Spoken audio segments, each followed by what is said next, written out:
সন্ধ্যা হলেই মন শুধু খাই খাই করে আর রেসিপি ট্রাই করতে ইচ্ছা করে। হ্যালো এভরিওয়ান, আসসালামু আলাইকুম। আমি মরিয়ম, ওয়েলকাম টু মরিয়মস লাইফস্টাইল।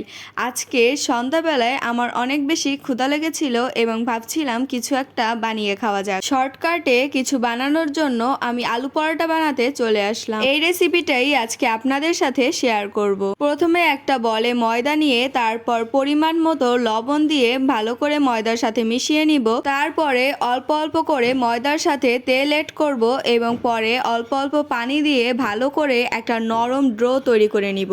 ওটা ভালো করে নরম করে মাখতে হবে।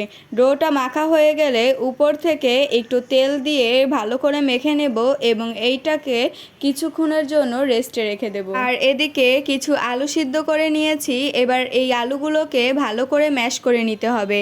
আলুগুলো অনেক গরম ছিল তাই হাত দিয়ে ম্যাশ করতে পারছিলাম না, তাই একটা কাঁটা চামচ নিয়ে আলুগুলোকে ভালো করে ম্যাশ করে নিলাম। আলুগুলোকে খুব ভালো করে ম্যাশ করে নিতে হবে যাতে মোটেও দানা দানা না থাকে। এরপর আলুগুলোর মধ্যে পরিমাণ মতো লবণ এবং শুকনো মরিচের গুঁড়া দিয়ে ভালো করে মেখে নিব। এখানে চাইলে পেঁয়াজ বেরেস্তাও অ্যাড করা যায়, কিন্তু আমি শর্টকাটে করার জন্য আর দেইনি। এগুলো ভালো করে মেখে একেবারে আলু ভর্তার মতো বানিয়ে নিব। এরপর ঢেকে রাখা ডোটা আবার একটু মেখে নিব।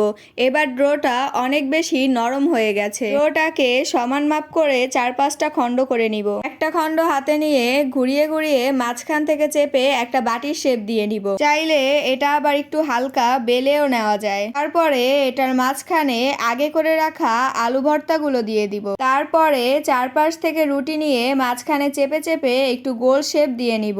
যেহেতু অনেক বেশি পুর দিয়েছি তাই এটা বেললে ফেটে যাবে, এর জন্য এটাকে হাত দিয়ে চেপে চেপে বড় করে নিব। এমনিতেই রুটি পরোটা কোনো কিছুই গোল করতে পারি না, আর এটাও গোল হলো না। যাই হোক, ওটা যেমনই হোক না কেন এটা খেতে পারলেই হবে, আর এটার টেস্টটাই তো মেইন। এবার এটা ভাজার পালা। এটা ভাজার জন্য চুলায় একটা প্যান বসিয়ে তেল দিয়ে তেলটা গরম করে নিয়ে রুটিগুলো একটা একটা করে দিয়ে দিব। যেহেতু পরোটাটা একটু মোটা হয়েছে এর জন্য এটা ভালো করে একটু সময় নিয়ে উল্টে পাল্টে ভাজতে হবে। আমি এটাকে আস্তে আস্তে করে সুন্দর করে ভেজে নিলাম এবং এক পিঠ ভাজা হয়ে গেলে আবার আরেক পিঠে উল্টে দিলাম। তারপর এটা সুন্দরভাবে ভাজা হয়ে গেলে একটা প্লেটে তুলে নিলাম।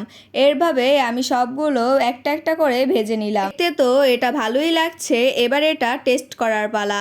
আমি আবার একটু ছিঁড়ে টেস্ট করলাম, আমার কাছে ভালোই লেগেছে। আজকের ভিডিওটা এই পর্যন্তই। আল্লাহ হাফেজ।